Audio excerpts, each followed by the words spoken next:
नमस्कार मंडळी, मी सविता पाटील चंदगडी तडका या माझ्या यूट्यूब चॅनलवरती आज आपण बघणार आहोत फणसाची कचनीची भाजी।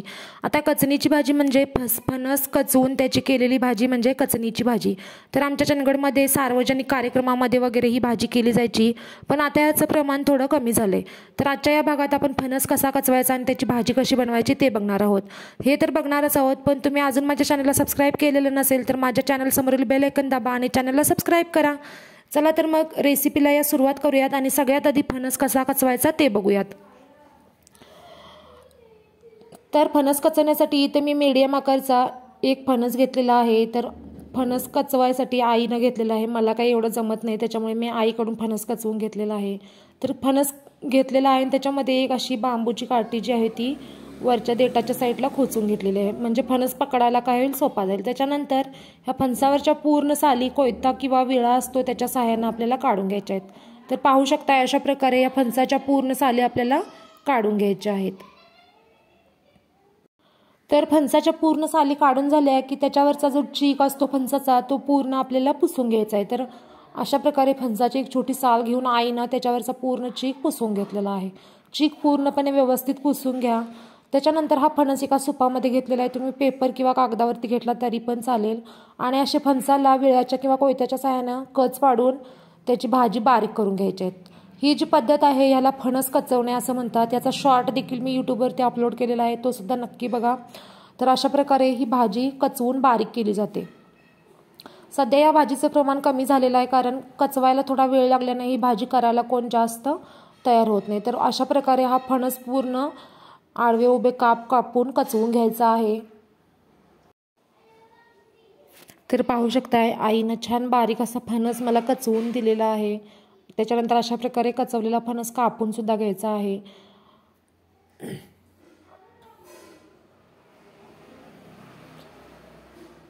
तर पूर्ण फणस कचवून घ्यायचा आहे आणि त्याच्यामध्ये जी शेवटी माव राहते ते आपल्याला फेकून द्यायचे आहे, कारण ते घट्ट भाग शिजत नाही, त्याच्यामुळे हा जो शिल्लक भाग असतो तो फेकून द्यायचा आहे।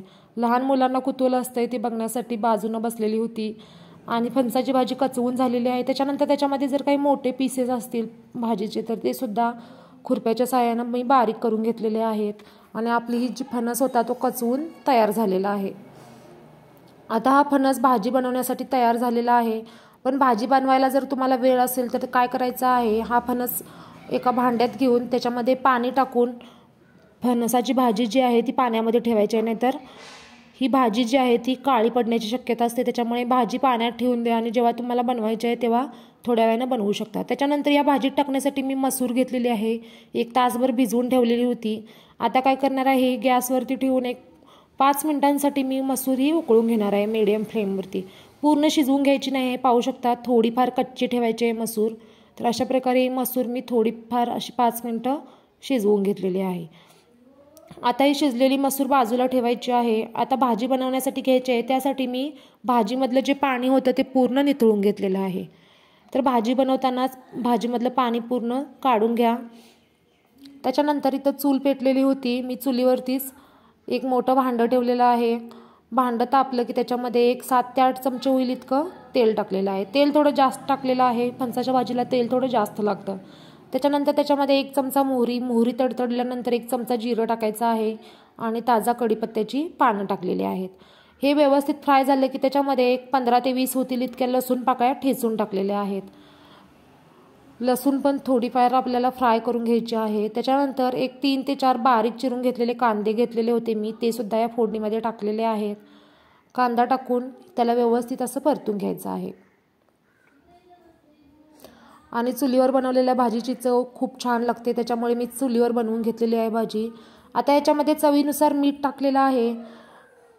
मीठ टाकल्यानं कांदा पटकन भाजला जातो। मीठ टाकून कांदा तेलामध्ये व्यवस्थित भाजून घ्यायचा आहे। तर पाहू शकता आपला कांदा व्यवस्थित भाजलेला आहे। त्याच्यानंतर त्याच्यामध्ये मी हळद टाकलेली आहे, अर्धा चमचा होईल इतकी, आणि व्यवस्थित परतून घेतलेला आहे।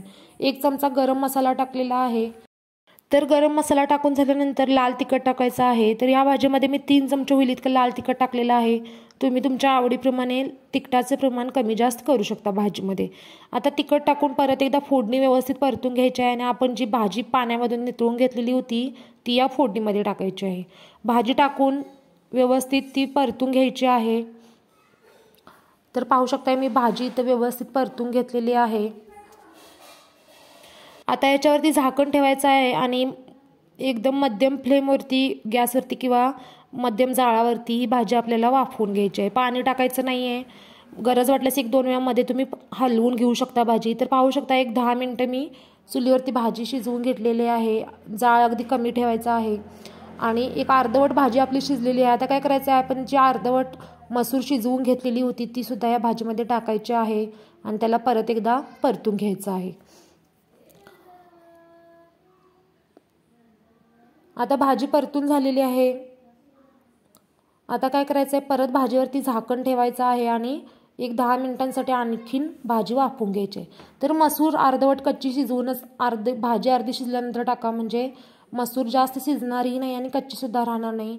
तर पाहू शकता मसूर सुद्धा व्यवस्थित शिजलेली आहे आणि भाजी सुद्धा आपली जी आहे ती व्यवस्थित अशी शिजलेली आहे। आणि अशा प्रकारे आपली फणसाची भाजी जी आहे ती छान अशी शिजलेली आहे। आता काय करायचं आहे, बारीक चिरलेली ओली कोथिंबीर या भाजीवरती टाकायची आहे आणि अशा प्रकारे छान पारंपरिक चणगडी पद्धतीची आमची कचनीची भाजी तयार आहे। तुम्ही पण नक्की ट्राय करा आणि तुम्ही कधी बनवलेली आहे का ते पण सांगा। त्याचबरोबर माझ्या चॅनलला लाईक करा, शेअर करा आणि सबस्क्राईब करायला विसरू नका। चला तर मग पुन्हा भेटूयात एका नवीन एपिसोडमध्ये एका नवीन रेसिपीसह। तोपर्यंत धन्यवाद।